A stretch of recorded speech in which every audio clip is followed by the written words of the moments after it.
العالمین ہے۔ اللہ پاک کی ذات کے لیے میرے آقا پاک نے عقائد اتنے مضبوط کر دیے کہ پھر لوگوں نے اپنی جانیں اپنی ہتھیلیوں پر سجائیں، اور خدا کی توحید کے لیے اللہ پاک کی محبت میں لوگوں نے اپنی جان کی بازی لگا دی، اپنی گردنوں کو کٹوا دیا۔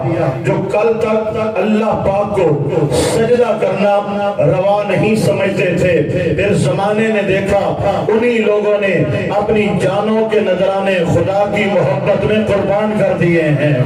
میرے آقا نبی پاک علیہ السلام نے جو عقیدہ اور ایمان دیا، اس میں حضور علیہ السلام نے لوگوں کو بتایا کہ یہ دنیا دائمی نہیں ہے، مر جانا ہے، اور دائمی نظام مرنے کے بعد شروع ہونے والا ہے۔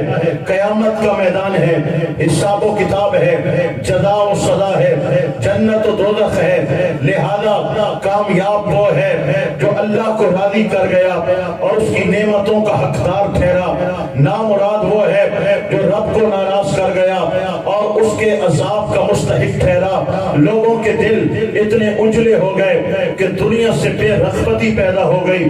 اللہ پاک کی رضا کے لیے سجدے ہیں، نمازیں ہیں، تلاوتیں ہیں، ذکر اذکار ہیں۔ یہ آقا پاک کی ہدایت ہے جس نے سینوں کو منور و تاباں کر دیا۔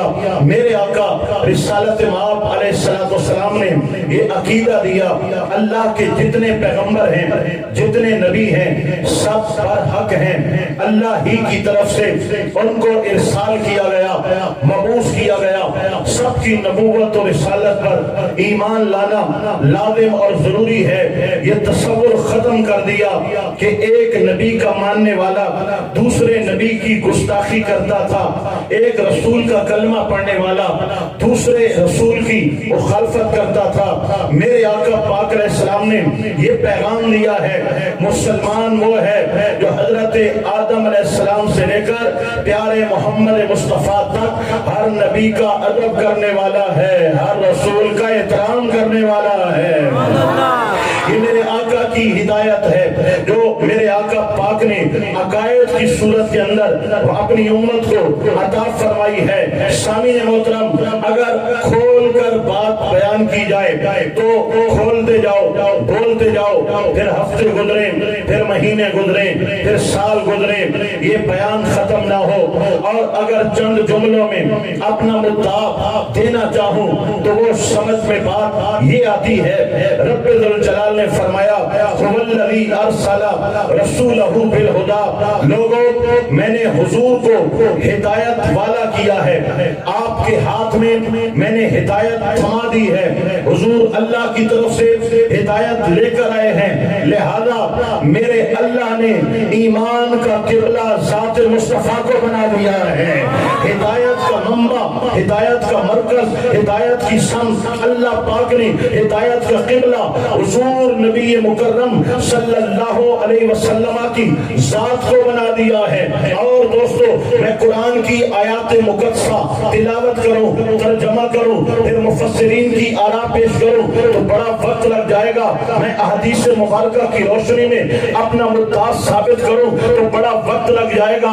میں دلائل میں نہیں جاتا، میں اپنی بات آپ کے ذہنوں میں ڈالنے کے لیے بس یہی کہنا چاہتا ہوں، اے میرے بھائیوں، یاد رکھنا ایمان کے لیے حضور کی ذات سے تعلق مضبوط ہونا ضروری ہے۔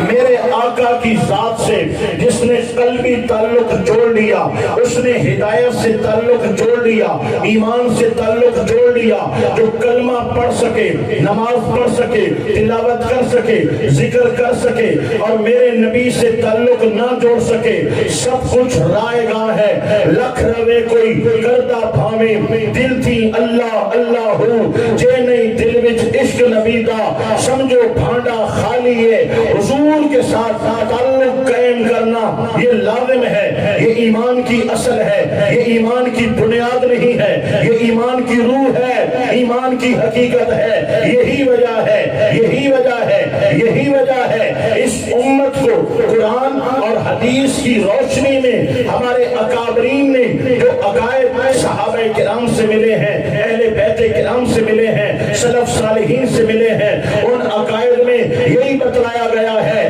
جسے ہے مسلمان ہی ہے، اللہ کی سرتا بقدم شان ہے یہ، انسان نہیں انسان وہ انسان ہے یہ۔ قرآن تو ایمان بتاتا ہے انہیں